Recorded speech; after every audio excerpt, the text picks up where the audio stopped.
తెలంగాణలో మరో స్కామ్ బయటపడింది. గొర్రెల పంపిణీ ఎపిసోడ్ మర్చిపోకముందే ఇది వెలుగులోకి వచ్చింది. పశుసంవర్ధక శాఖలో రోజుకో స్కామ్ బయటపడుతోంది. ఆవుల కొనుగోలులో 3 కోట్ల నిధులు తమ బినామీ ఖాతాల్లోకి కాంట్రాక్టర్లు, పశుసంవర్ధక శాఖ అధికారులు మళ్లించినట్లు ఫిర్యాదులొచ్చాయి.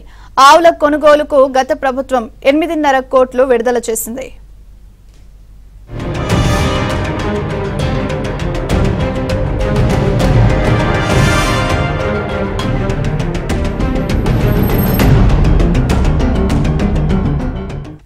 అయితే ఆవులమ్మిన వ్యాపారులకు మాత్రం 4 కోట్ల రూపాయలు మాత్రమే అకౌంట్లో జమ అయ్యాయి. మిగిలిన 4.5 కోట్లు బినామీ అకౌంట్స్ మళ్లించారు ముఠా సభ్యులు. రైతులు నిలదీయడంతో 1.5 కోటి తిరిగి ఇచ్చారు.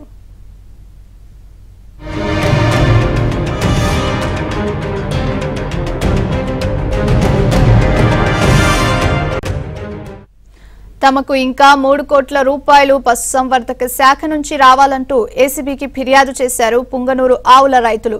దీంతో కేసు నమోదు చేసి దర్యాప్తు చేయనుంది ఏసీబీ. ఆవుల కొనుగోలు అక్రమాలపై ఏసీబీ అధికారులు ఆరా తీస్తున్నారు. అయితే ఆవుల కొనుగోలు వివరాలను సేకరించిన ఏసీబీ కేసు నమోదు చేసేందుకు రంగం సిద్ధం చేసింది.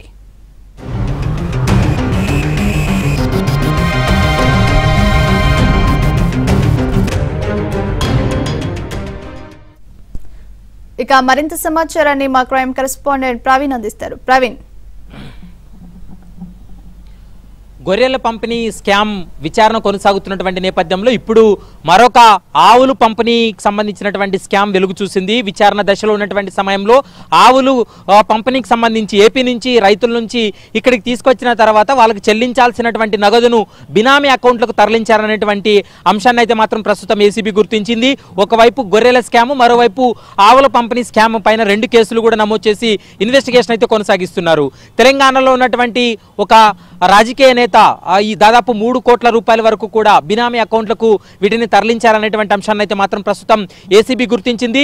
నిన్న అంటే పుంగనూరుకు సంబంధించినటువంటి రైతులు ఎవరైతే బాధితులు ఉన్నారో వాళ్ళు స్వయంగా ఏసీబీ కార్యాలయానికి వచ్చి తమకు జరిగినటువంటి అన్యాయాన్ని అంతా కూడా ఏసీబీ అధికారుల దృష్టికి కూడా తీసుకురావడం జరిగింది.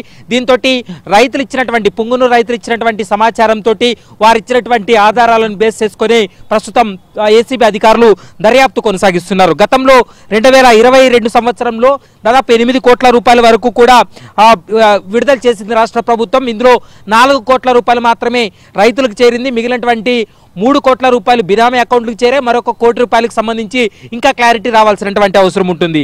అయితే ఈ 4.5 కోట్లు బినామీ అకౌంట్స్కి ఏ విధంగా చేరాయి, ముఖ్యంగా 3 కోట్ల రూపాయలు కొంతమంది అకౌంట్లకు చేరినట్లు కొన్ని ట్రాన్సాక్షన్స్ అన్నింటిని కూడా గుర్తించడం జరిగింది. దాని ఆధారంగానే పోలీసుల దర్యాప్తు కొనసాగుతుంది అనేది కూడా మనకు స్పష్టంగా తెలుస్తుంది.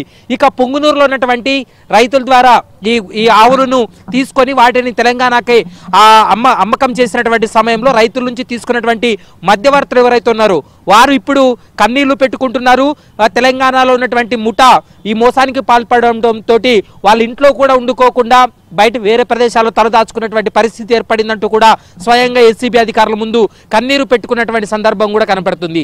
గొర్రెల స్కామ్లో ఏ విధంగా అయితే బినామీ అకౌంట్లకు నగదు బదిలీ అయిందో అదే విధంగానే ఈ ఆవుల స్కామ్కు సంబంధించి కూడా నగదును బదిలీ చేసినటువంటి పరిస్థితి కనబడుతుంది. వీటన్నిటిపైన పూర్తి స్థాయిలో దర్యాప్తు కొనసాగుతుంది. 1-2 రోజుల్లో ఇందులో ఎవరి పాత్ర ఏంటనేది తేల్చేటువంటి అవకాశం అయితే స్పష్టంగా కనపడుతుంది. దాదాపు 10 మంది రైతుల నుండి సమాచారం రావడం జరిగింది. 10 మంది రైతులకి కూడా 3 కోట్ల రూపాయలు వెళ్లాల్సి ఉంది. కానీ వాటి యూనిట్ల ప్రకారం ఒక్కొక్క యూనిట్ కింద అని అమౌంట్ను గతంలో తెలంగాణ రాష్ట్ర ప్రభుత్వం కేటాయించింది. కానీ ఆ యూనిట్లకు రావాల్సినటువంటి అమౌంట్ ఇవ్వకుండా వాటిని బినామీ అకౌంట్లకు పంపించడం, తర్వాత రైతులను మోసం చేసినటువంటి పరిస్థితి కనపడుతుంది. కాబట్టి వీటిపైన దర్యాప్తు జరిపిన తర్వాత ఇందులో బినామీ అకౌంట్లు ఏంటివి, ముఖ్యంగా తెలంగాణ ఈ యొక్క ఆవుల పంపిణీ పథకం కింద స్కామ్ చేసినటువంటి ఒక రాజకీయ నేత యొక్క అతని యొక్క ప్రమేయం ఎంతవరకు ఉందనేది తేల్చేటువంటి అవకాశం అయితే కనపడుతుంది. 1-2 రోజుల్లో మరికొంతమందిని కూడా ఈ కేసులో విచారించేటువంటి అవకాశం అయితే కనపడుతుంది. Priyanka, right, thank you Praveen.